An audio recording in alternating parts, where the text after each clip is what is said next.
It was like 4 o'clock in the morning or something like that, and we had moved in on foot. There was 13 of us moved in on foot, and we were on the edge of this village, and this man comes out of this mud hut right in front of us. And we're sitting there kind of lined up and huddled down, and somebody moved, and a little piece of Velcro went. So he goes into the mud hut, and we stand up, and I'll never forget, this guy stepped out of the hut with an AK-47 and just let it rip. And how he didn't hit any of us, because he was right in front of us, and we all became one with the earth, and somehow he missed us all, and then that was how everything kicked off. Then it was a full-blown firefight from there.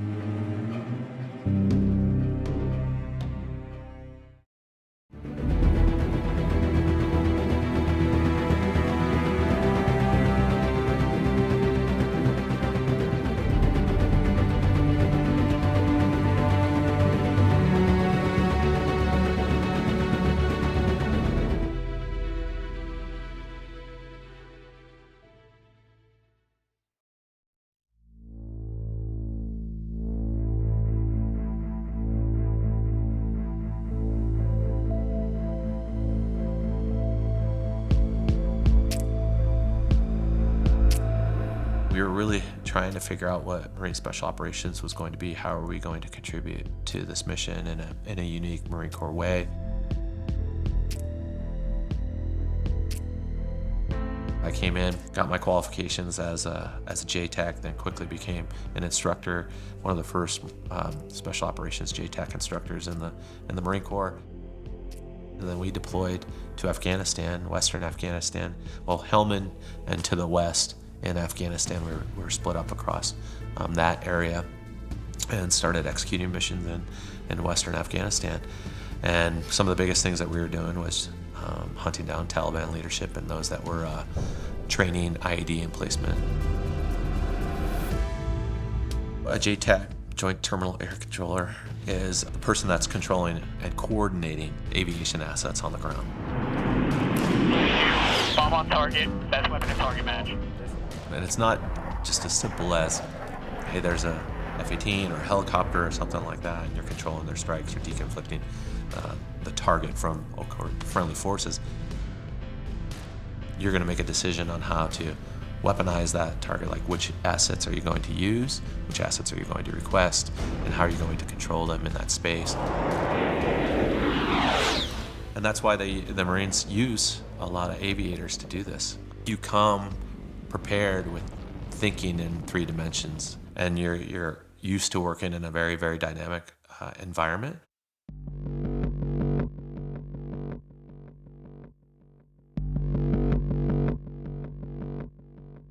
We were, encroaching on a village that there were some Taliban in and some folks that were training IED emplacers, and we had a small team that was encroaching on that village, and we ended up getting into a big firefight with them, and we were in a fight, like we could see the guys, and a B-1 bomber checked in on station, which just could carry everything. And so as we were clearing through that village, these guys removed themselves from the village and the potential for collateral damage. So I coordinated a strike on those guys, which ultimately ended the conflict.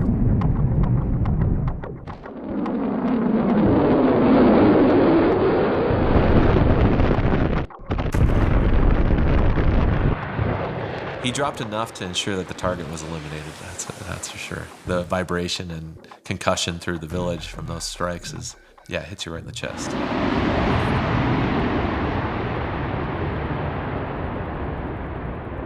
After that deployment, I rotated out of that unit. It was definitely the end of my sexy time, as I call it, fighter squadrons and special operations.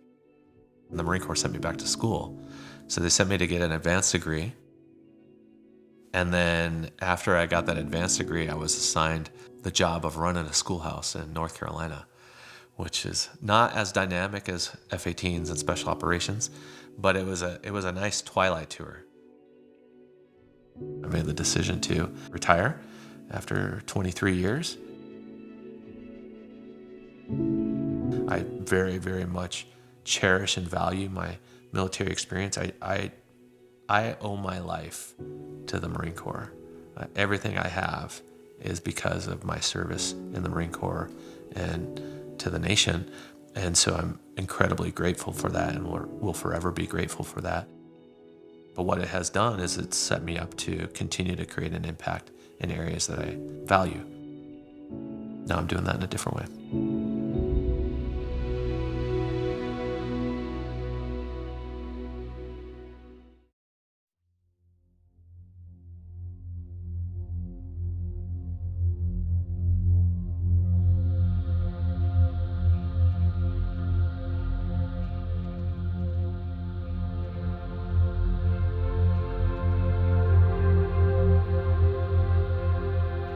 When an individual dons the cloth of our nation and swears an oath to the Constitution, we as a collective make a promise to that individual that should they fall in battle, we'll do everything that we can to return them to their families and the nation.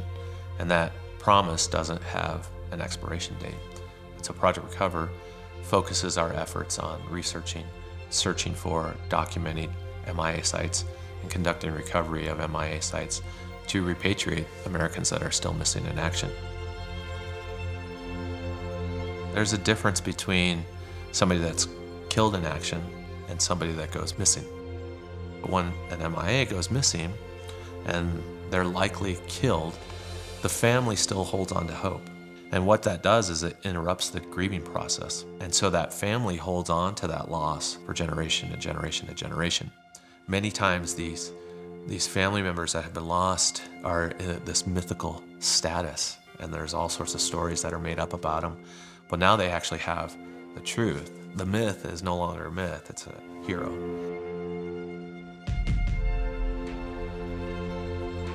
Project Recover is the only fully vertical organization, non-government organization, that does research, search missions, documentation missions, and recovery missions in both the land environment as well as the ocean environment. We've done more than 70 missions, and we've executed those missions in more than 20 countries. We've been to 21 countries now. We've documented or located sites associated with close to 300 missing Americans.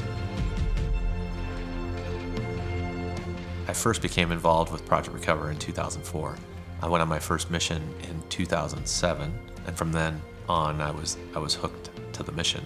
Grew within the organization, became a team leader, became a board member as the nonprofit grew, and then in 2019 became the president and CEO of the organization.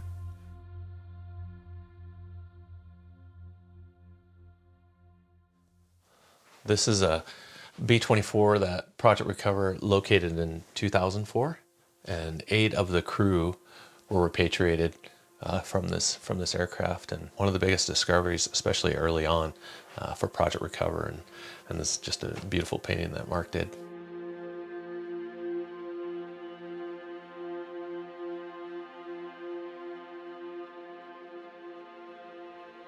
And when I was 18 years old, that kid without a rudder or sail, my sphere of influence was barely myself. And now that sphere kind of wraps around the world in all sorts of different ways, definitely across this country.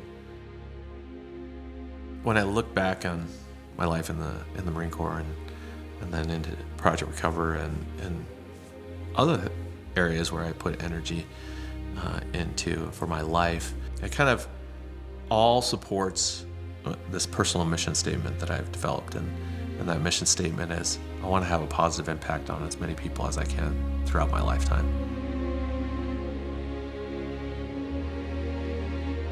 And I'm going to continue to look to see where I can make a difference in a positive way in my community, in our nation, in the world, and I'll do it for the rest of my days.